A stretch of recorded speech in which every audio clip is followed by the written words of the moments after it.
வடிவு, வடிவு. என்னங்க? அண்ணன் தங்க தனியா விட்டுட்டு நீங்க என்ன பண்ணிட்டு இருக்க? ஆமா, அவ கை குழந்தை பாருங்க, இடுப்புல தூக்கி வச்சுட்டு திரியறதுக்கு. எனக்கு என்ன வேற வேலை இல்லையா? ஏய், யாரடி இவ? நிலைமை தெரியாம பேசிக்கிட்டு. ஆச்சான் பாட்டுக்கு புள்ளதாச்சி புள்ளைய கை நீட்டி அடிச்சு விட்டான். அவ பக்கத்துல இருந்து சமாதானப்படுத்துவியா?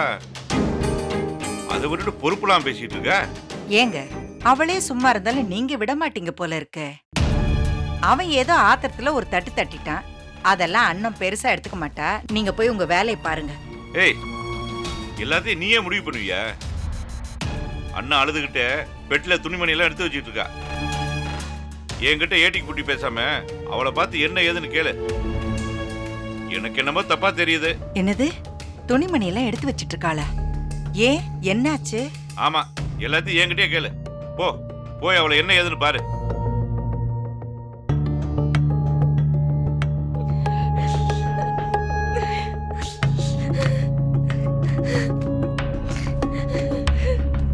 ஏன் அண்ணா, புள்ளத்தாச்சி பொண்ணு ஏன் இப்படி அறக்க பறக்க வேலை செஞ்சுட்டு இருக்க? என்கிட்ட சொன்னா நான் துணியெல்லாம் மடிச்சு வைக்க மாட்டேனா? நீ கொஞ்ச நேரம் இப்படி உட்காரு, நான் போய் சில்லுன்னு மோர் எடுத்துட்டு வரேன். போதும், ஏற்கனவே நீங்க பண்ண காரியத்தினால என் மனசு வயிறு குளிர்ந்து போயிருக்கு. அண்ணா, ஏன் இப்படி எல்லாம் பேசுற? ஆமா, உங்களுக்கு என்ன நடந்ததுன்னே தெரியாதுல்ல. எல்லாருமா சேர்ந்து என் புருஷனை எனக்கு எதிராக திருப்பி விட்டீங்கல்ல.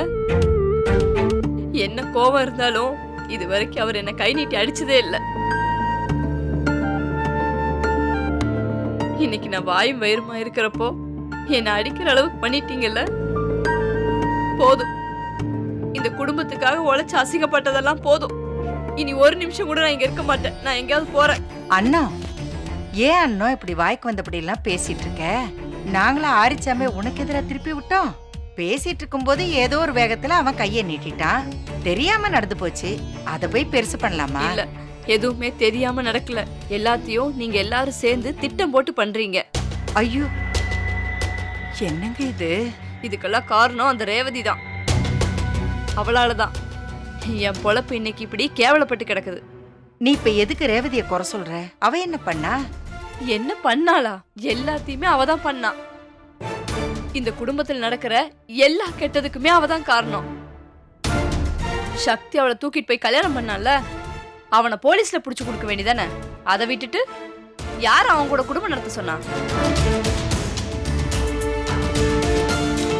அவனை திருத்தறேன், உருப்பட வைக்கிறேன்னு சொல்லி ஒண்ணுத்துக்கு ஆகாம இருந்த பையல எம்எல்ஏ வாக்கி என் புருஷனோட அரசியல் வாழ்க்கையவே காலி பண்ணவ தானே. அவன் பின்னாடி இருந்து எல்லாத்தையும் பண்ண வச்சா, இப்போ அவ அப்பாவை குத்திட்டான்னு தெரிஞ்சதும் அவனை உள்ள தள்ளுறேன், தூக்குல போடுறேன்னு அலையறா. அந்த சக்தி ஒரு கேடு கட்ட வேணும் நாங்க சொன்னப்பெல்லாம் அவளுக்கு தெரியல. அவன் கூட படுத்து ஒரு பிள்ளைய வயித்துல வாங்கினதுக்கு அப்புறம் தான் தெரியுதா? வாய மூடுறி.